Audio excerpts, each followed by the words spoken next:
ডেবরায় দাঁড়িয়ে থাকা খালি গ্যাস ট্যাঙ্কারে বিস্ফোরণ, পাশে দাঁড়িয়ে থাকা খালি স্কুল বাস ও দুটি লরি ক্ষতিগ্রস্ত হয়েছে এই ঘটনায়। বিস্ফোরণে আহত 7 জন। ডেবরায় 16 নম্বর জাতীয় সড়কের ধারে গ্যারেজে দাঁড়িয়ে ছিল খালি গ্যাস ট্যাঙ্কার, এমনটাই খবর সূত্রে। কথা বলবো আমাদের প্রতিনিধি সৌমেন চক্রবর্তীর সঙ্গে। সৌমেন, কিভাবে ঘটলো এই ঘটনা? দেখো কিভাবে ঘটেছে সেটাই কিন্তু তদন্ত করে দেখা হচ্ছে। আজ সকালবেলায় পশ্চিম মেদিনীপুর জেলার ডেবরায় 16 নম্বর জাতীয় সড়কের পাশে থাকা গ্যারেজে যখন এই গ্যাস ট্যাঙ্কারটি দাঁড়িয়ে ছিল খালি অবস্থায়, সেই সময় গ্যারেজে কাজ চলছিল এবং সেই সময় হঠাৎ করে এলাকাবাসীরা একটা বিকট শব্দ শুনতে পান। তারপর গিয়ে দেখেন যে ওই গ্যাস ট্যাঙ্কারটি বাস্ট করে এবং তার জেরে তার এই বাস্ট করার তীব্রতা এতটাই ছিল যে পাশে দাঁড়িয়ে থাকা স্কুল বাস, একটি ট্রাক, একটি বাইক সহ বেশ কয়েকটি গাড়ি কিন্তু একেবারে ভেঙে গিয়েছে এবং একই সাথে 6 থেকে 7 জন এলাকাবাসী স্থানীয় যারা ওই গ্যারেজে ছিল তারা কিন্তু জখম হয়েছে। তাদেরকে এই মুহূর্তে হাসপাতালে নিয়ে যাওয়া হয়েছে এবং ঠিক কি কারণে এই দুর্ঘটনা তা কিন্তু খতিয়ে দেখছে পুলিশ। সুপর্ণা, ধন্যবাদ সৌমেন।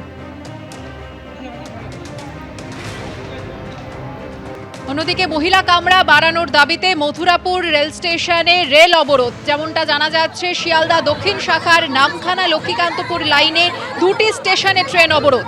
সকাল 6টা থেকে মথুরাপুর স্টেশনে ট্রেন অবরোধ মহিলা যাত্রীদের।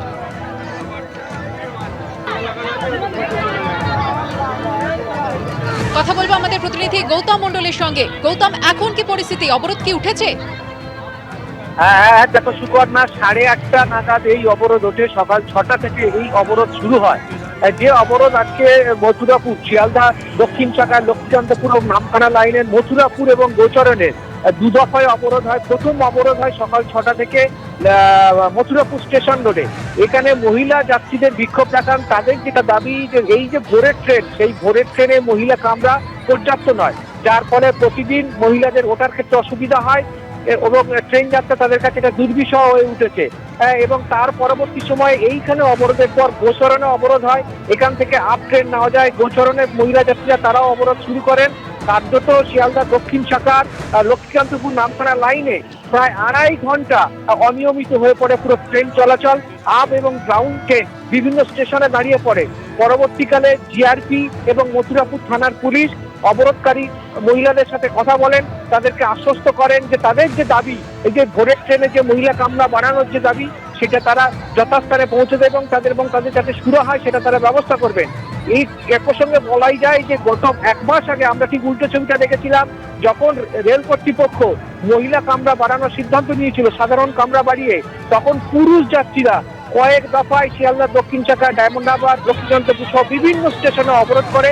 তার পরবর্তী সময় রেল কর্তৃপক্ষ এটা নিয়ে বৈঠকও করেন, কিন্তু পরবর্তী সময় সেটা জানিয়ে দেওয়া হয় যে মহিলা কামরা কোনোভাবে সমানো হবে না। সমস্ত পরিস্থিতি এই জায়গায় দাঁড়িয়ে আজকে মহিলারা যে অবরোধ করলেন, তার পরবর্তী সময় যে আশ্বাস পাওয়া গেল সেটা আগামী দিনে যে মহিলা কামরা যাত্রীরা, তারা বলছেন মহিলা যাত্রীরা যদি আগামী দিনে যদি তাদের দাবি না মানে তারা আবার বৃহত্তর আন্দোলনে নামবেন। সুকন্যা, ধন্যবাদ গৌতম।